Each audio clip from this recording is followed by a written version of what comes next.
नवीन कामांसाठी मार्गदर्शक सूचनांचं पालन करा। मुख्यमंत्री फडणवीसांनी प्रशासनाचे कान टोचले। सूचनांचं पालन न केल्यास निधी वितरणावर निर्बंध घालण्याचीही तंबी दिली। कामांसाठी प्रस्ताव सादर करताना योग्य माहिती अंतर्भूत करा। मागील 3 वर्षांच्या प्रत्यक्ष खर्चाची सरासरी देणं बंधनकारक, फडणवीसांच्या सूचना।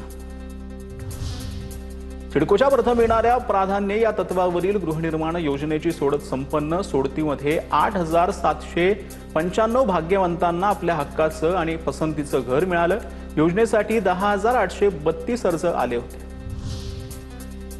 नव्या नियमानुसार राज्यातील शाळा आपल्या मनमानी पद्धतीने बसचं भाडं वाढवू शकणार नाही। राज्यातील शालेय बस आणि व्हॅनच्या भाड्यांवर पहिल्यांदाच सरकारी नियंत्रण येणार। वाहन चालकांसाठी कडक सुरक्षा मानकं पाळणंही बंधनकारक असणार। राज्यातील सगळ्या शाळांचे सेफ्टी ऑडिट करा। शिक्षण संचालकालयाच्या राज्यातील शाळांना सूचना। राजस्थानमध्ये घडलेल्या घटनेनंतर शिक्षण विभाग अलर्ट। अनुदानित, विनाअनुदानित, खासगी आणि सरकारी शाळांचं ऑडिट करण्याच्या सूचना।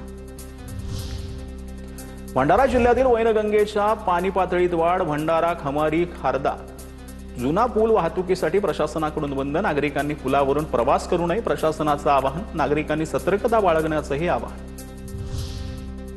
पालघरमध्ये केळवे माहीमच्या 17 गावांमध्ये दूषित पाण्याचा प्रश्न ऐरणीवर। नागरिकांच्या आरोग्याशी खेळ सुरू असल्याचा आरोप। पालघरच्या झांझरोळी या धरणातून 17 गावांना होणाऱ्या पाणी पुरवठ्यात गढूळ आणि दुर्गंधयुक्त आणि पिण्यास अयोग्य असं पाणी येत असल्याच्या अनेक तक्रारी। नमुने तपासणीसाठी पाठवले असता अहवालामध्ये पाणी पिण्यास अयोग्य असल्याचं स्पष्ट।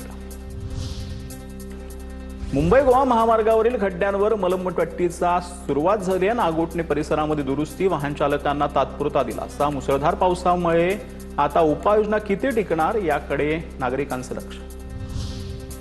रायगडच्या बालसई या गावात चोरट्यांचा धुमाकूळ। एका रात्रीमध्ये 9 घरफोड्या। मंदिरातील मंगळसूत्र लंपास। रात्रीची गस्त वाढवावी, ग्रामस्थांची मागणी।